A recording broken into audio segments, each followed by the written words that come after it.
Resident Evil, Apocalypse is not merely a sequel, it is a declaration of war. Where Paul W. S. Anderson's 2002 original was a tightly wound, claustrophobic chamber piece, a grim descent into a subterranean nightmare defined by paranoia and the stark, sterile terror of the Hive, Alexander Witt's 2004 follow-up explodes the narrative onto the streets of Raccoon City, transforming a secretive biological incident into an all-out, biblical-scale urban catastrophe. This transition, from gothic sci-fi horror to an unapologetic, balletic fusion of action and survival horror spectacle, is the very core of Apocalypse's audacious, distinct identity. It sheds any pretense of subtle scares and instead revels in a relentless, visually arresting pageant of viral annihilation. The film's opening is a masterstroke of narrative escalation.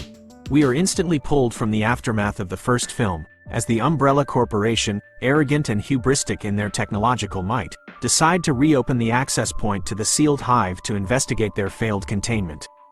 The inevitable occurs. The T-virus is unleashed not into a contained facility, but into the very heart of Raccoon City. This is the moment the franchise truly finds its cinematic footing as a vehicle for grand, operatic destruction. The cityscape rapidly dissolves into a chaotic mosaic of panicked civilians, military containment efforts, and the gruesome, inexorable spread of the undead. The sheer, overwhelming scale of the collapse is vividly rendered, establishing a stakes level that dwarfs its predecessor. At the epicenter of this pandemonium is Alice, portrayed with an evolving, hardened intensity by Milla Jovovich. Her awakening, a symbolic and literal rebirth in a deserted hospital, marks the transformation of the confused amnesiac survivor into a hyper-efficient, genetically enhanced weapon. Alice is no longer merely reacting to the horror, she is a proactive force forged by it. Her integration with the T-virus has endowed her with superhuman strength, speed, and precognitive abilities, a narrative device that simultaneously honors the video game's progression of empowering the protagonist and grants the film license to execute increasingly outlandish and thrilling set pieces. The iconic moment of her descending from a church window, armed to the teeth and silhouetted against the flames of the dying city, is not just a cool shot, it's the visual thesis statement of the entire film, the lone warrior against the corporate Leviathan. Witt's direction, rooted in his background as a seasoned second-unit director, favors propulsive energy and kinetic violence. The action sequences possess a gritty, impactful texture, often utilizing slow motion to accentuate the superhuman fluidity of Alice's movements and the sheer visceral impact of zombie encounters. The infamous police station battle, for instance, perfectly captures the desperate, multi-front war being waged. Here, Alice's journey intersects with the established canon characters of Jill Valentine and Carlos Oliveira. Jill Valentine, a cornerstone of the original video game's mythology, is flawlessly translated to the screen by Sienna Guillory. Guillory embodies Jill's blend of resilience, resourcefulness, and weariness.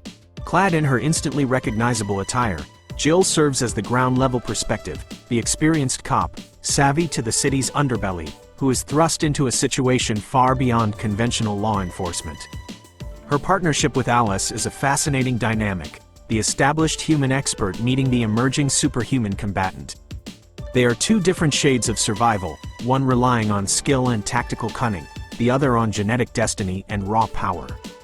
The introduction of Carlos Oliveira, a mercenary initially aligned with Umbrella's private security, the UBCS, adds a crucial element of moral ambiguity and eventual redemption.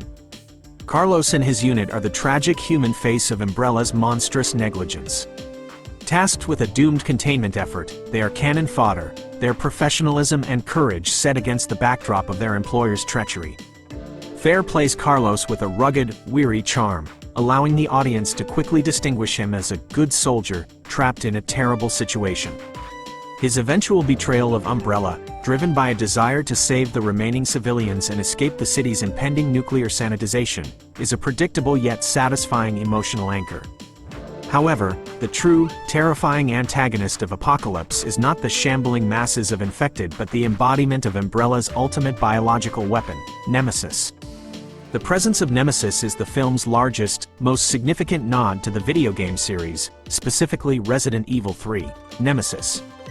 This towering, grotesque figure, a transformed Matt Addison from the first film, is the physical manifestation of Umbrella's lack of conscience, a creature designed purely to hunt, eliminate, and test its lethal capabilities. The escalating encounters between Alice and Nemesis are the dramatic pillars of the second act. These fights move beyond mere zombie brawling and enter the realm of sci-fi monster movie spectacle, complete with rocket launchers and devastating super strength.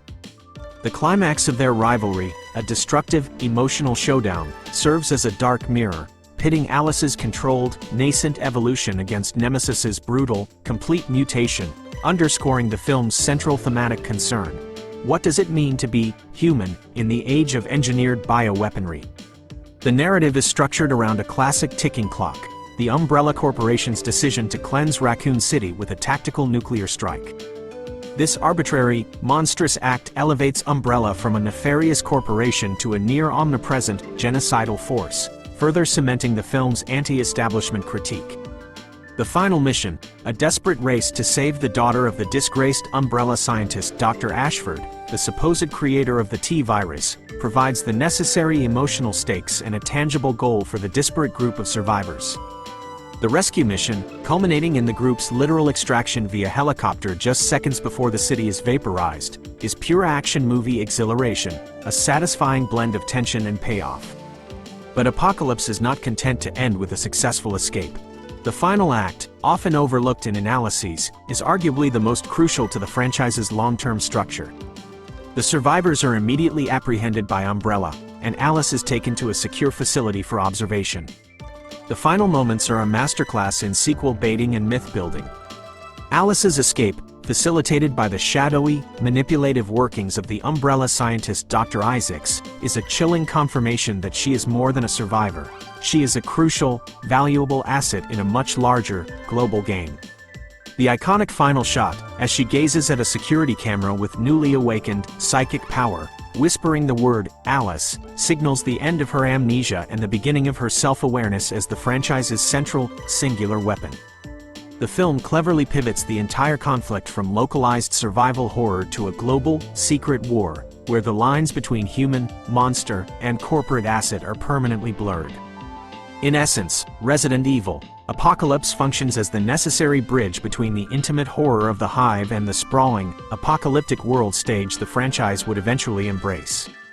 It takes the established elements of the game, Jill Valentine, Nemesis, the UBCS, and the nuclear strike, and remixes them with a uniquely Hollywood sensibility, prioritizing relentless, stylish action over quiet, pervasive dread.